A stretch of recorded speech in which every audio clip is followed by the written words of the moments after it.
9వ తరగతి second language Telugu sixth lesson మధుర వచనములు. చదవండి, ఆలోచించి చెప్పండి. మంచి మాట మనలో మంచినే పెంచును, మంచి పెరుగ మనిషి మంచి యౌను.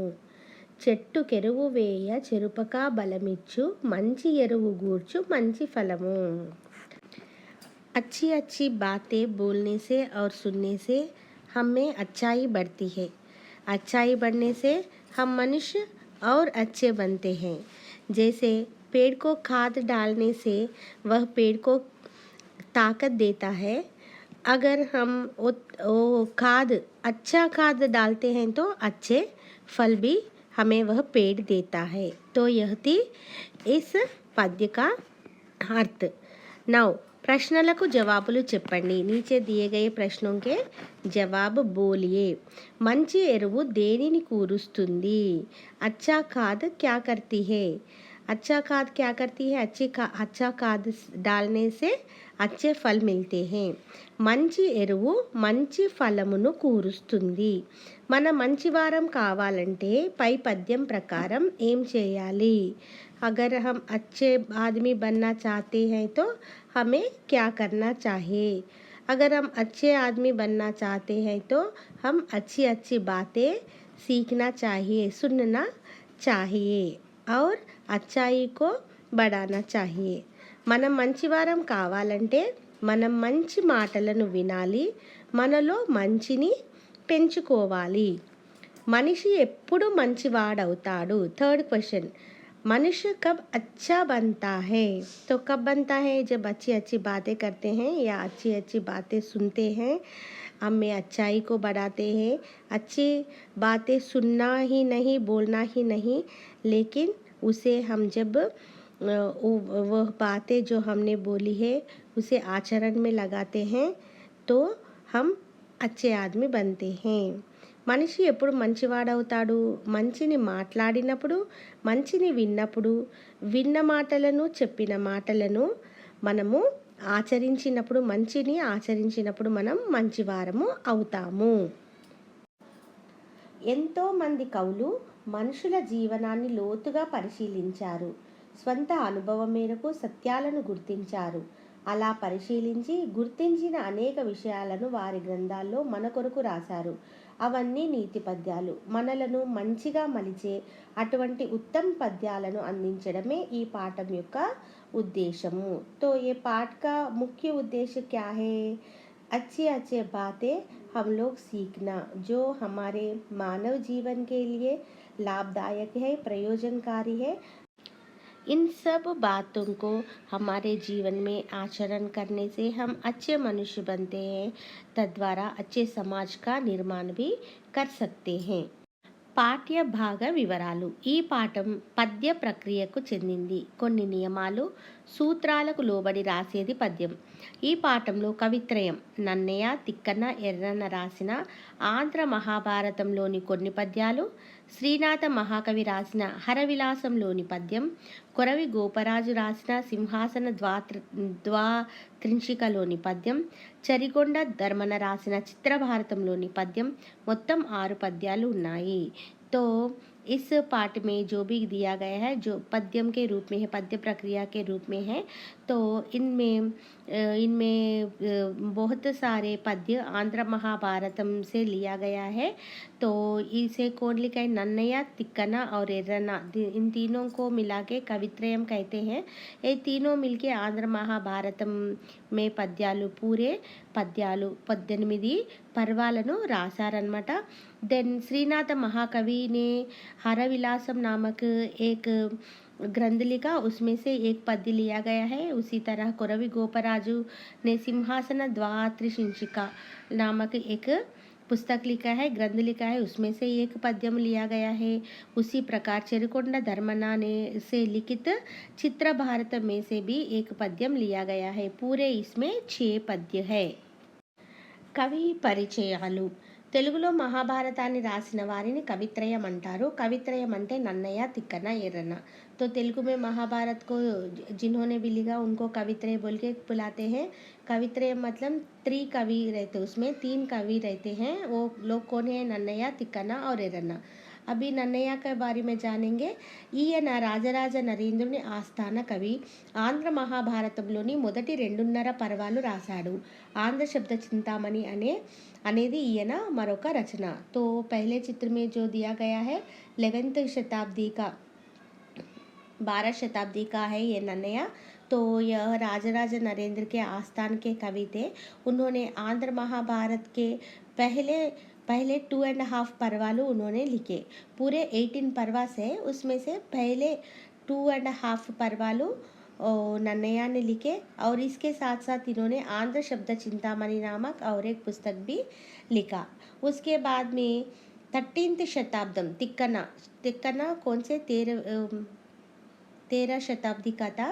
ఈయన నెల్లూరు మనమసిద్ధి ఆస్థాన కవి. ఆంధ్ర మహాభారతంలోని 4వ పర్వం నుండి 18వ పర్వం చివరి పర్వం వరకు రాసి పూర్తి చేశాడు. ఈయన రాసిన మరొక గ్రంథం నిర్వచనోత్తర రామాయణం. तो दूसरा चित्र ऊहा चित्र है, मतलब उनके कोई भी चित्र हमें लभ्य नहीं हुआ है. ये 13th सेंचुरी का था. तिक्कना ये नेल्लूरू मनमसिद्धि के आस्थान कवि थे. इन्होंने आंध्र भारत में 15 पर्वालू मीन्स टोटल 15 पर्वास ही wrote from 4th to 18th पर्वा लास्ट तक इन्होंने ही लिख के इसको महाभारत आंध्र महाभारतम को कंप्लीट किया. और इन्होंने और एक बुक भी लिखा और एक ग्रंथ भी लिखा जिसका नाम है निर्वचनोत्तर रामायणము. थर्ड पिक्चर ऊहा चित्रम 14వ శతాబ్దము ఎర్రన. तो तीसरे पिक्चर में ऊहा चित्र है. तो वो कौन है? ఎర్రన है. ఈయన ప్రోలయ వేమారెడ్డి ఆస్థాన కవి. ఆంధ్ర మహాభారతంలో నన్నయ్య రాయగా మిగిలిన భాగాన్ని రాశాడు. అది 3వ పర్వంలోని సగభాగం. ఉత్తర హరివంశం అనేది కూడా ఈయన రచననే. నృసింహ పురాణం అనేది మరో రచన. तो यहाँ पर देखा गया तो 14th शताब्दी के थे एर्रन्ना. यह प्रोलय वेमारेड्डी के आस्थान कवि थे. इन्होंने आंध्र महाभारतम में नन्नయ్య 2.5 लिख के हाफ छोड़ दिया ना. थर्ड पर्व में वह था अरण्य पर्वम. तो वो थर्ड में हाफ जो बच गया था उसे एर्रन्ना ने पूर्ति किया. उसके बाद में इन्होंने उत्तर हरिवंशम और नरसिम्हा पुराणम नामक और 2 ग्रंथ भी लिखे. उसके बाद में 4th वन श्रीनाथुडु. ये 14th 15th के बीच शताब्दी के बीच में रहने वाला था श्रीनाथुडु. ఈయన సర్వజ్ఞ సింహ భూపాలుని ఆస్థాన కవి. విద్యాధికారి. మహాకవి పోతనకు సమకాలీకుడు. కవి సార్వభౌముడుగా కీర్తి పొందినవాడు. కాశీఖండము, హరవిలాసము మొదలగు అనేక రచనలు చేశాడు. तो चौथे चित्र में जिस कवि के बारे में हम पढ़ने जा रहे हैं वह है श्रीनाथुडु. यह सर्वज्ञ सिंह भूपालुडु नामक एक राजा के पास राजा का आस्थान कवि था. विद्याधिकारी भी था. फिर यह किनके समकालीन थे? महाकवि पोतना के समकालीन थे. मतलब दोनों भी एक ही काल के रहने वाले थे. फिर इनको एक बिरुद भी था, टाइटल था. क्या था? कवि सार्वभौमुडु नामक एक बिरुद भी था. फिर इन्होंने काशीखंडमु, हरविलासमु नाम के अनेक रचनाएं की. కొరవి గోపరాజు. ఈయన పల్లికొండ మహారాజైన రాణా మల్లన్న ఆస్థాన కవి. 32 కథలతో కూడిన కథాకావ్యాన్ని రాశాడు. అదే సింహాసన ద్వాత్రింశిక అనే గ్రంథము. ठीक है. तो नेक्स्ट किनका है? कोरवी गोपराजू. तो ये 15th सेंचुरी के रहने वाले थे. ये पल्लिकोंडा के महाराजा राणा मल्लन्ना के आस्थाना कवि थे.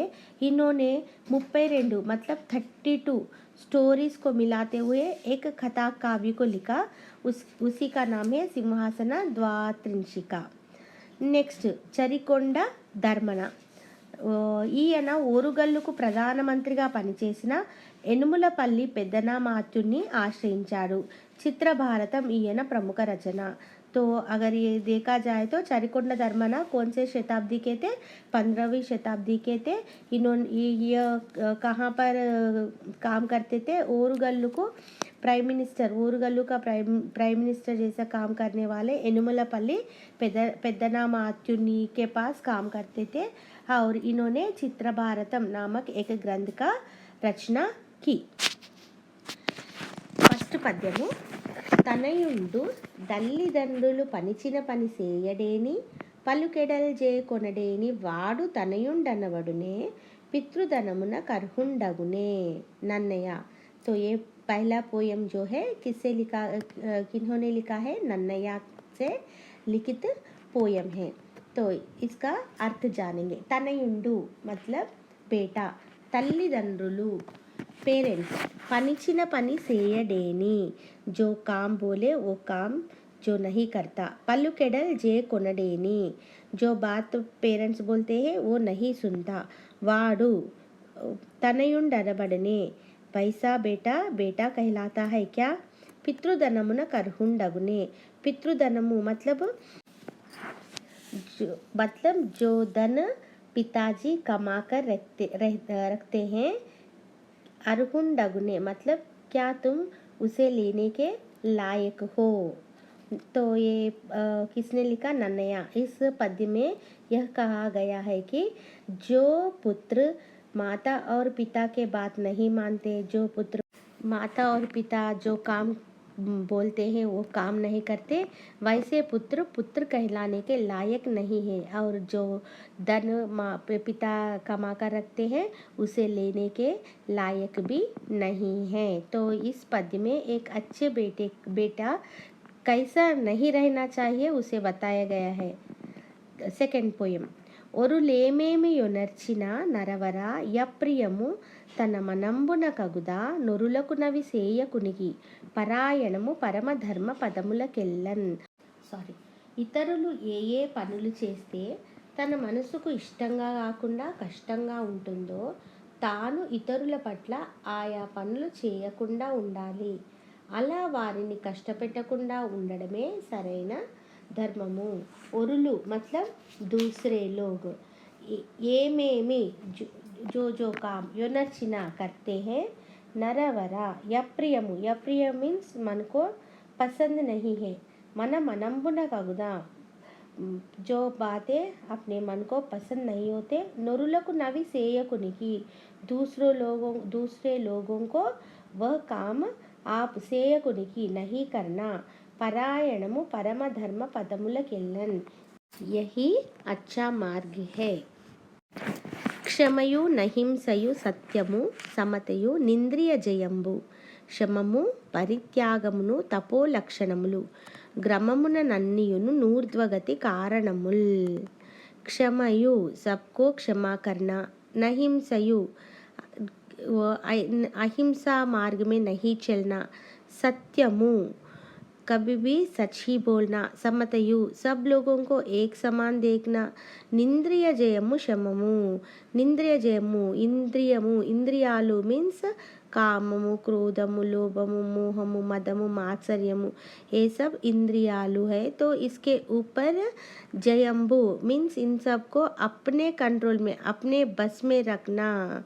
शममु परित्यागमुनु. परित्यागमु मीन्स त्याग गुणमु सैक्रिफाइसिंग. तपो लक्षणमु ये सब क्या है? तपो लक्षण है.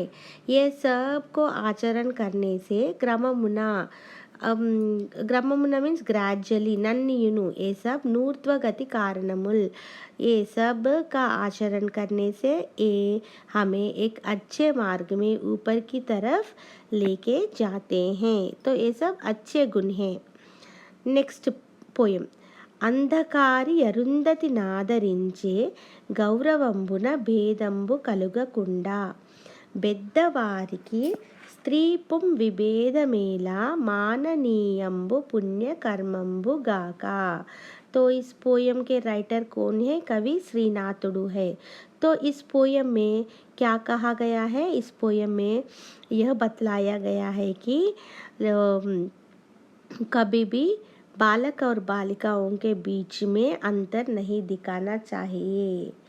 तो इसमें कहा गया अंधकारी, अंधकारी मतलब शिव भगवान, अंधकासुरुడు नामक एक राक्षस का वध करने वाला कौन है? शिव।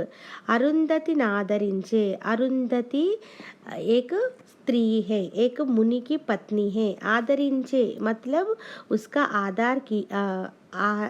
आदर किया, गौरवंबुना रिस्पेक्टफुली, भेदंबु कलगकुंडा, तो वह आदमी और औरत के बीच में कोई भी भेदमु नहीं बताते हुए अंधकारी ने, शिवजी ने अरुंधति का आदर किया। बेद्दवारी की स्त्री पुम विभेद मेला, जो बड़े लोग हैं, बड़े लोग का मतलब धन से नहीं, जो मन से, जो अच्छाई से बड़े लोग होते हैं, उन लोग स्त्री और पुरुष के बीच में कोई भी विभेद नहीं बताते। माननीयंबु पुण्य कर्मंबु गाका, उन लोगों के अच्छे कर्मों के हिसाब से उन लोगों का आदर किया जाता है।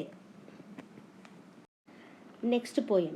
ఎక్కడి నుండియో కూడును నిక్కములై తోచు, నొక్క నిమిషంబున దామెక్కడికో విరిసిపోవును, డక్కవు సంపదలు మేగుడంబరమున్ క్రియన్। मेघुडंबरमु, मेघ अंबर के ऊपर मीन्स आकाश में मेघ। ఎక్కడి నుండియో కూడును, कहाँ से तो भी आके मिलते हैं। निक्कमुलै तोचु, जैसे वही सच है, वह मेघ वहीं पर है जैसे दिखता है। निक्कमुलै तोचु, लेकिन नొక్క నిమిషంబున, लेकिन एक ही क्षण में, दाम ఎక్కడికో విరిసిపోవును, वह सब इधर उधर बिखर जाते हैं।